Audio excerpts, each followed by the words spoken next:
All right, welcome back, everybody. Episode 9 of Marketing Matters. One away from the big 1-0, which is exciting.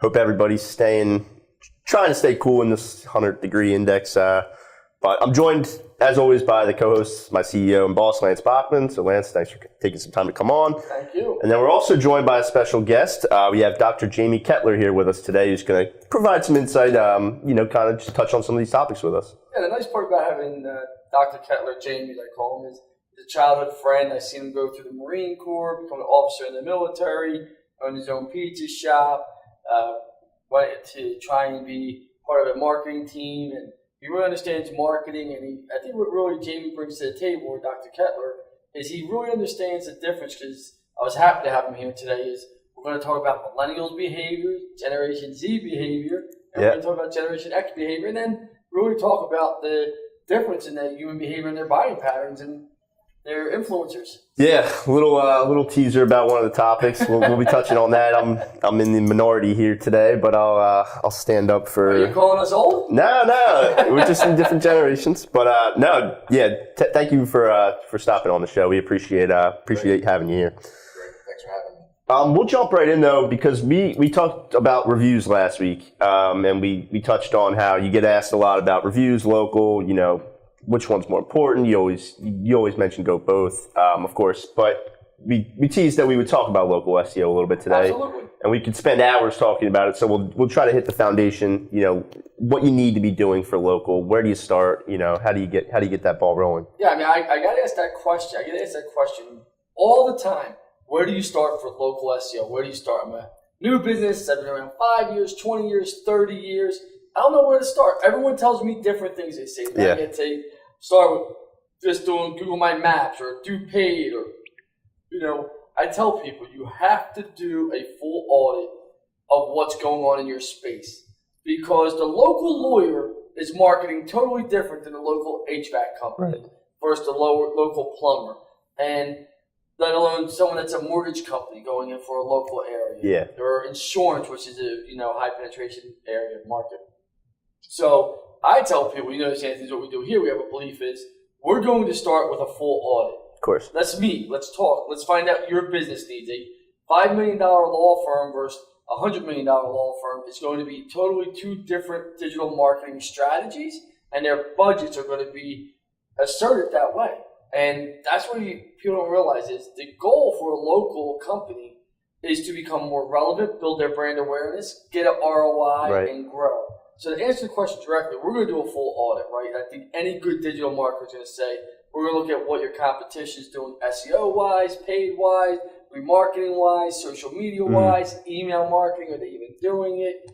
See where they are relevant, where they're not relevant. Right. Look at your top 3, 4 competitions for the core audience that you're trying to get to. Yeah, and you mentioned audit, which is so important, because there's things out there that could be hurting you that you might not even realize. So if your business moved, in the last 3 years and you didn't update your citations or change the address, those are things that if we could do all this work for SEO, but if we're not going back and seeing that in the audit and making those changes, it's hard to move forward, because it's intimidating out there to get started, and there's so much out there. So you really have to take a moment to kind of analyze everything and sit back and say, okay, let's get a game plan going. We got to update our citations. We got to get on Google My Business. We got to attack, all those different points. But it's important to start with not just jumping right into it, but analyze what you need to do first. 100%. I mean, somebody made a statement to me about a week ago or 2 weeks ago. I was out in Dallas, and the person said, everything's reviews. That's how you come back on the first page of Google. And I literally just started laughing. He's like, what's so funny? I was like, well, just because you yell it, don't make it true. Right. I said, because I'll do 30 searches where people with no reviews will come back. And I said, on top of that, Google's now taking into the geo where you're located and where your link structure is coming from and the signals you're coming from. So if I'm in downtown Philadelphia and I got no reviews, but the intent of someone is to find someone in downtown Philadelphia and they can tell they're only a mile away from me or on the same block as me, and they're giving the right signals, there's a chance they're going to come back. I mean, and so really you got to look at it and say, you got to look at all the factors, outline them in an Excel sheet or whatever format you use, and say, okay, let's rate these factors, the heavyweight system, right? Mm-hmm. And then you start building your campaign around that. Don't knee jerk. I can tell you that. Right. Going through local, and I see so many people. Even I was in a meeting yesterday, and there was issues with the site for the people that built the site, and the CEO, who's a really bright guy and he understands programming, was like, "Well, let's just not do this then." I'm like, "Don't knee jerk. Right. Let's see what we can get it to, and then go from there." When you talk about radius, like, I guess how important is it to set a realistic radius? Because, of course, for the keywords, like for a local company, you're going to have locally modified keywords. You don't want to overextend your reach. Obviously, if you don't service a certain area, maybe not necessarily target it, especially not on paid. But or organic, there'd be no reason to. Why would I want to get calls? And think about this.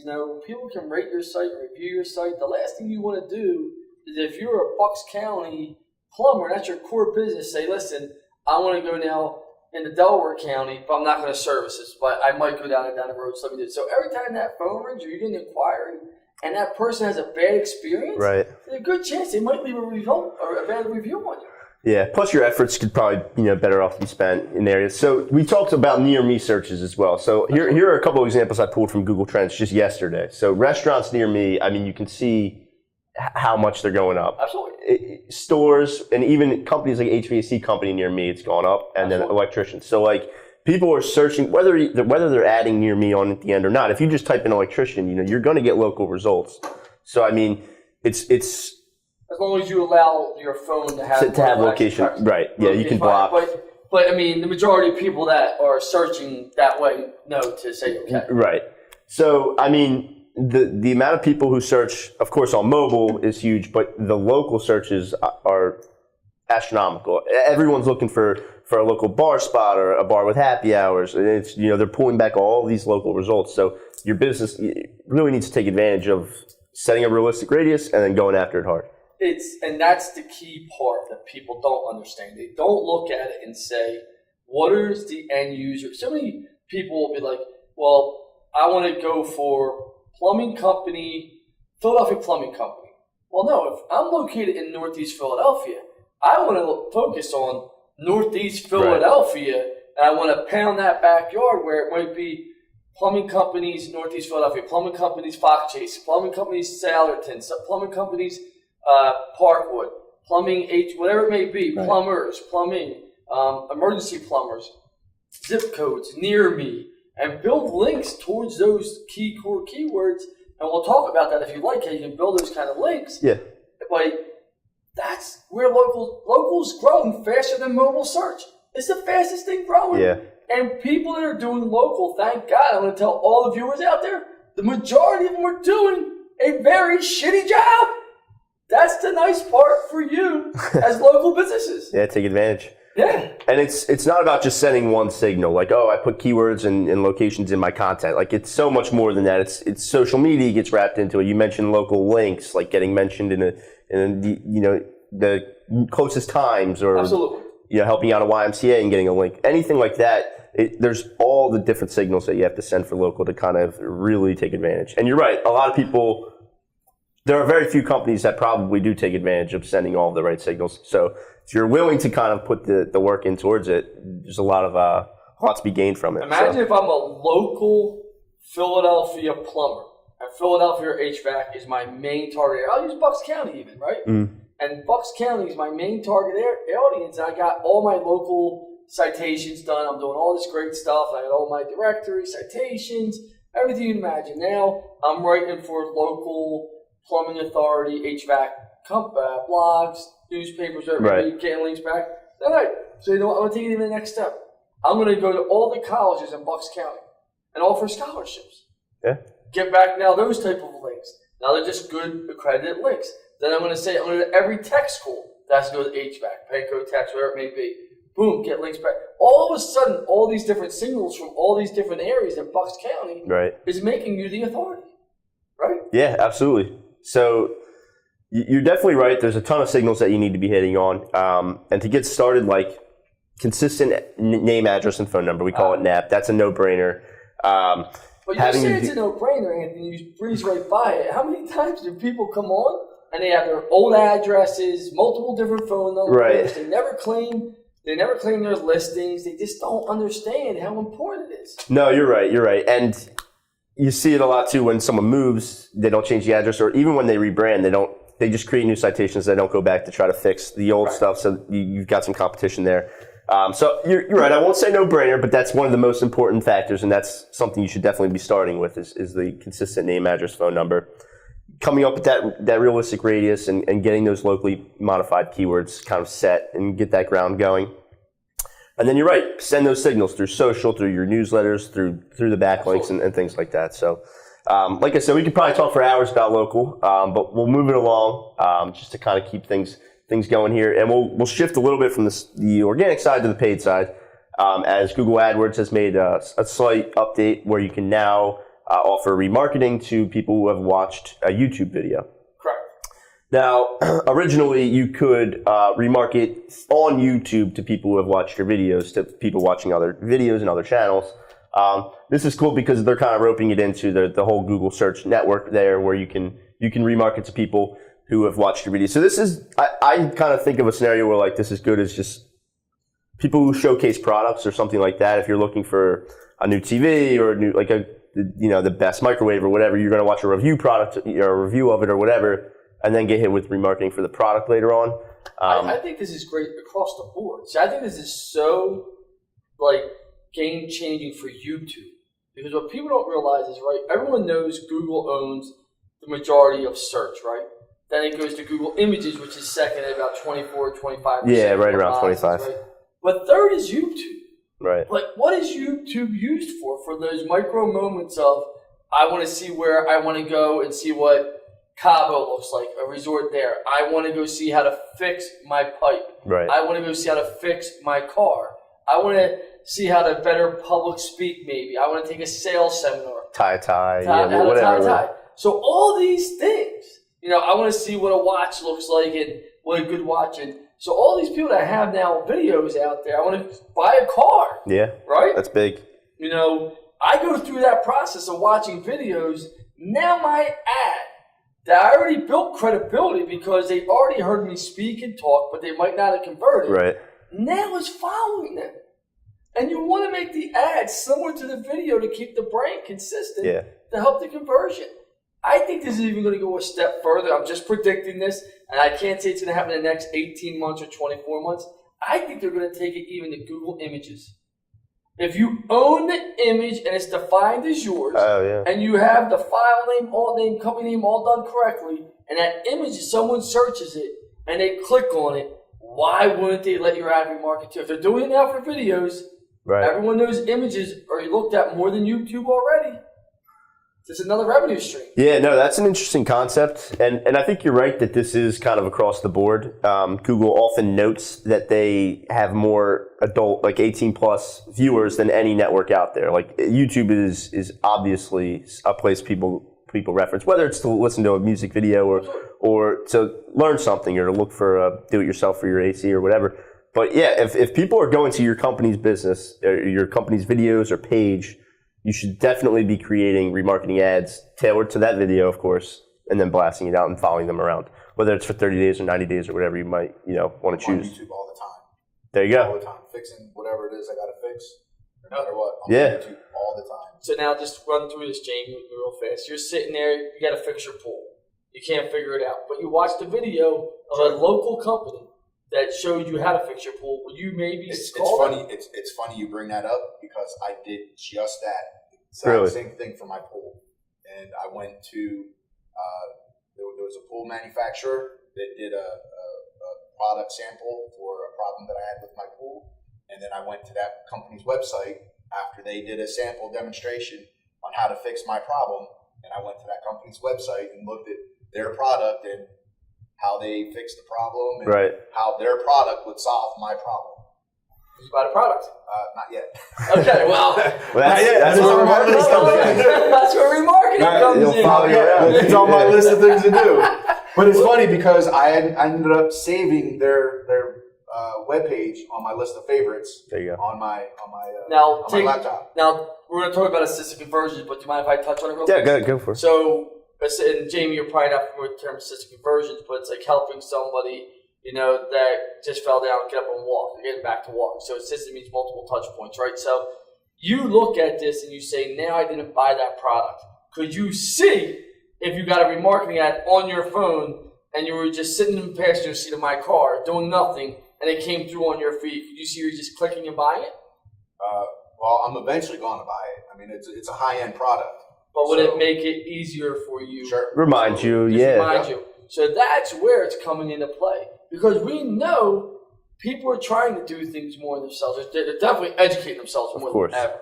I mean, I can tell you this, from the time I started YellowPages.com 15 years ago to now, the education level of our clients has, you talk about through the charts, it's through the charts. Right. So people are learning more, educating themselves more, and having those conversations more. Yeah, absolutely. And we'll talk about assisted conversions, a little bit, because I've definitely got some things I want to mention about that. But just wanted to kind of bring this to everyone's attention because it's certainly big news for the AdWords community. Absolutely. So.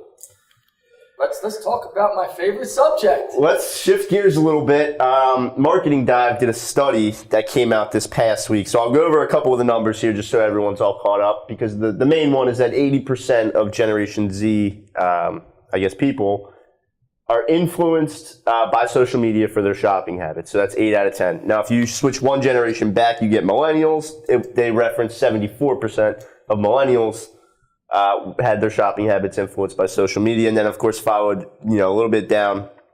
If you do everyone that was interviewed, so all generations, it was about 57%, which is still over half. But it kind of goes to show you, I think the way they put it was that they wrapped it up with saying older generations value price, selection, and convenience, while the younger generations seem to prefer personalization and then the cross-channel experience. Yeah, I mean, I think what you're seeing is, and we talk about influence marketing, right? So, I mean, social media has become more influence in marketing. Right. Your brand, where the phone book and Google and Bing and Yahoo were more of, I had no name in mind. I just purchased, I looked, I bought, I got services or products I needed right away.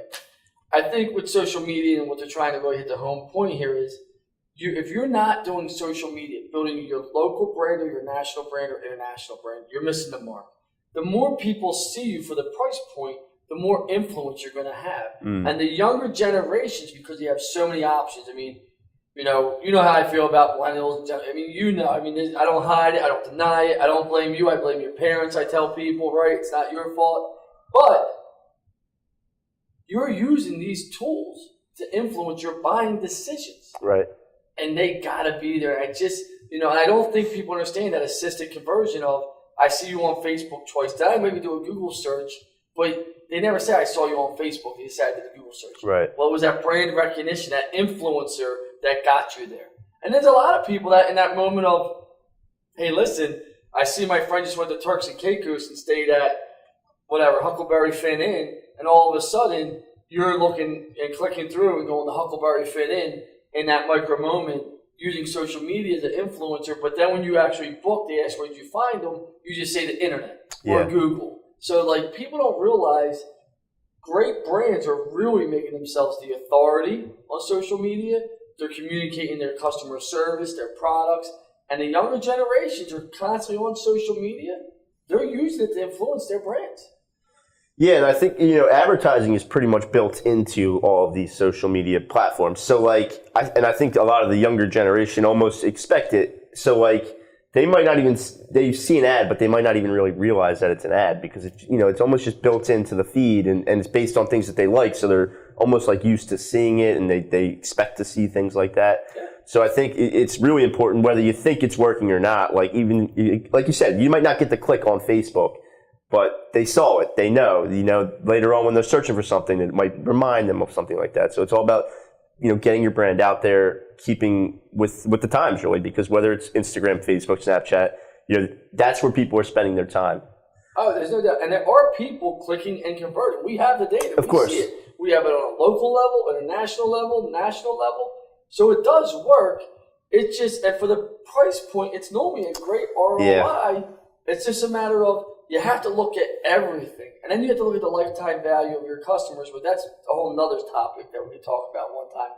But just for this, when you talk about influence, I always say this to people, I'm 40-some years old. I tell my 27-year-old son, you got to watch everything you do, because the moment something goes wrong and you're on Facebook, everyone in the world is just going to bash you. And if you do something great, everyone jumps in and they promote you, right? Right. So it's the influence of human behavior now. It's become a social platform like no other before. Where I think when Facebook first came out with us, it was more for us just to use it and to reconnect with Jamie if you moved to Florida. Yeah, or exactly. your ex-boyfriend that moved to Texas or whatever it may be. Now it's just totally changed, revamped. Yeah. There's actually a book written by Malcolm Gladwell that talks about subliminal influences that people, companies, and researchers use on just the topic you guys are talking about, on how companies and corporations use those subliminal influences on just how you're talking about.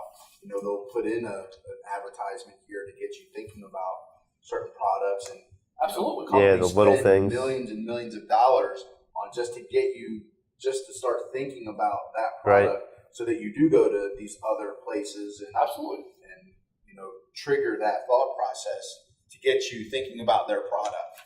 Absolutely. So it's an excellent book, but it talks about the science behind the subliminal influences behind that. Tell the viewers one more time what that book is, Jamie. It's called Blink, written by Malcolm Gladwell. Yeah, and I think the numbers, to be honest, they shocked me a little bit. They seemed higher. Like, I knew obviously social media influenced how people buy things, but they did seem a little bit higher to me than I thought they would be, 80%. But it's a fast moving world, so like. And if you think about it, 80% of someone saying, did I see their brand on social media at one point and then offline? That's true, yeah. I mean, yes. I mean, think about that. How much time do you spend on Instagram, Facebook, LinkedIn? I mean, these things. And when you see a brand, you recognize the brand. How many times you wore one SEO shirt and somebody walks up to you locally in Philadelphia and be like, do you know Lance? Do you know this person? Right, yeah. Well, I don't know all these people, and they just recognize the brand, and that's what you're trying to do. Yeah, absolutely. And it's hard to, like, if you think about companies that sell products, like big brands, like there's not one brand out there that doesn't advertise on like every social media platform. Like, if I could get rid of Hay Needle, I would jump up and down. I mean, Hay Needle has to take my feed up. So I went to go buy a pool thing for my pool out back. They got you. Since that for 6 months, I get this one product 9 times out of 10. Yeah, you're hooked. But started bought the product. But I mean, overall, there's so many, and we talked about how Facebook's working them into Messenger, and like they're finding ways to work these advertisements in, and the social media side of things, Snapchat's making a lot of great strides. Like, they're not going to stop, so they're working it more into like the everyday life. Like, so you almost, it just fits right in. Absolutely. So, very cool study, though. I recommend everyone gives it a good read. It kind of goes over a bunch of the numbers about how the different generations are influenced. A switch that Google kind of made, it was sort of subtle, but to a lot of people who utilize Google Now, it doesn't look like that much of a change. It kind of looks exactly like what Google Now was, but Google is officially kind of sunsetting Google Now and introducing what they're calling the Google Feed. Correct. And it's basically like they're calling it like a friend list Facebook or a friendless social media. It's everything without the liking and the friends. It's just exactly a feed of things that might interest you, whether it's a score of a sports game. They pull from your calendar if you give them access that you're going to another country. It might be restaurant recommendations and things like that. All just curated in a nice list, and it gets updated so you can kind of go through. And it's pretty accurate. I mean, I've given them full access just to try it out, and it let me know that I had a package that was shipping, I guess, or arriving tomorrow, based on the email that I put in, and it pulled up Game of Thrones and Eagles, which is all like right up my alley. So it's really coming off of integrating into what's called artificial intelligence. Right. And what they're really trying to do is become your assistant for everything. Like, being a personal assistant and have a device that you can count on to, say, you get in your car, 20 minutes to work, 30 minutes to the gym. Yeah. Hey, Anthony, you normally watch Games of Thrones. This is what you missed last night. Or, hey, you're going to Beijing. It looks like tomorrow. Here, your flight's on time, American Airlines. Right. Here's your seat number. This is the cockpit, what it looks like. All these different things. It's just that end user experience where you don't have to go to American Airlines now. Right. Now I don't have to go here, and it's the music you might like, or it might be all these different places you go, and it's saying, hey, listen, it's good. Like, I love Tom Brady. Everyone knows I think he's the ultimate winner. So on my feed is Tom Brady, the Patriots things. So I give him access. So it's pretty cool how it's just all to you, but you wouldn't even know it unless you set it up. Yeah, and that's the other, and their goal is to have people go to the Google app kind of like they go to a Facebook or they go to a Twitter. You know, you can get 10 new stories right there by opening it up. And it's honestly, it's pretty cool. I like it a lot so far. But it ropes into the personalization side. Like it's bringing personalization there. Instead of you going to look for an article, it's just giving you the recommendations right there. And you can actually, they put in a follow button now. So right from the search results page, if you go to Google Philadelphia Phillies, you can actually follow the Phillies, and then it kind of adds their stories to the feed. You can actually follow CNN, you can follow news if you're politics, people, everything. So I mean, that's the nice part about it.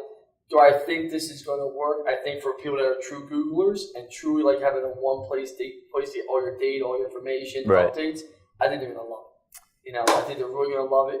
Does it go viral? Everybody uses it? No, I don't believe that. Right. And as of right now, there's no sponsored or paid things injected necessarily, but I don't see why Google wouldn't go that route in the future of adding like paid or sponsored. The issue they're going to have is just like you saw them pull out of emails. You have to give access to emails for some of this stuff. So I don't think they're going to want to go back down that privacy road right now because I think people are getting leery. So that might be it. But I do think you're going to see paid ads, and you're going to see that's where they make their money. That's what I mean, yeah. You got to see paid ads come somehow into it, maybe with remarketing, maybe with tickets to a concert or a Phillies game, Right. So you're going to see that.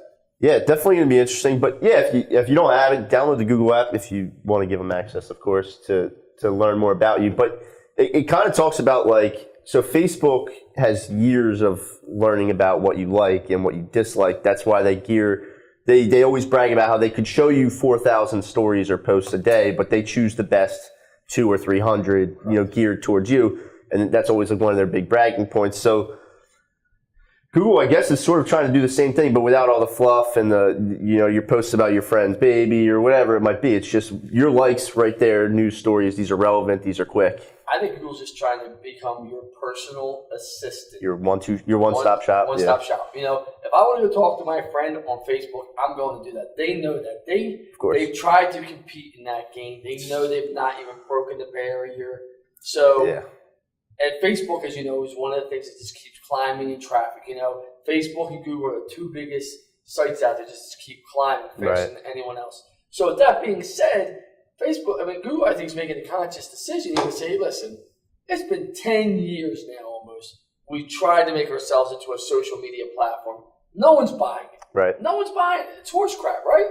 But what we can be, and we already started being, because you don't carry Facebook with you, but you carry your phone with you everywhere. Right. Everywhere your phone is. Now, I might have Facebook download, I might not, but everyone has Google on their phone for the most part. Right. So now, I just download the app for Google. I have my one-stop personal assistant. Gym, flights, information, everything's connected.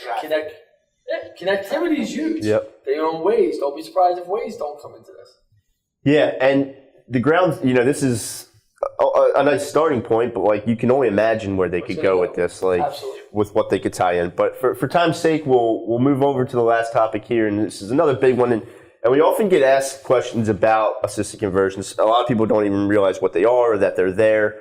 And you mentioned putting something like in your bookmarks tab or your favorite tab that you saw on YouTube. So like, if you later on went to that and actually converted, like that company needs to know that, hey, you started on YouTube, like you found them on YouTube, that YouTube is working for them. Because they might think that that's a direct conversion. Yeah, you just went right to their website. So like that's a perfect example of like an assisted conversion and how a company needs to know, like, especially for paid, like if you see a bunch of organic conversions or direct conversions, you need to look back and say, well, maybe they saw you originally on paid or something like that. So you don't just turn off your paid because you're getting a bunch of direct conversions. So, but to sum it up, like an assisted conversion is essentially, like you mentioned, multiple touch points of someone accessing your website or whatever it might be before making a purchase or a conversion. Do an example? I don't have an example listed here. So let's break that down for the viewers, really. And next week we'll have a sample for you of this, I promise you. Because let's just say someone comes through in Google's HVAC company, Philadelphia. That person comes to the paid ad, They never call, they never email. Then that person leaves and they say, oh man, I forgot to call Kettler Heating and Air Conditioner. And they Google Kettler Heating and Air Conditioner. And they come through on a paid ad or organic. Well, I need to know he touched that paid ad twice and what was that initial query that got me there, first of all.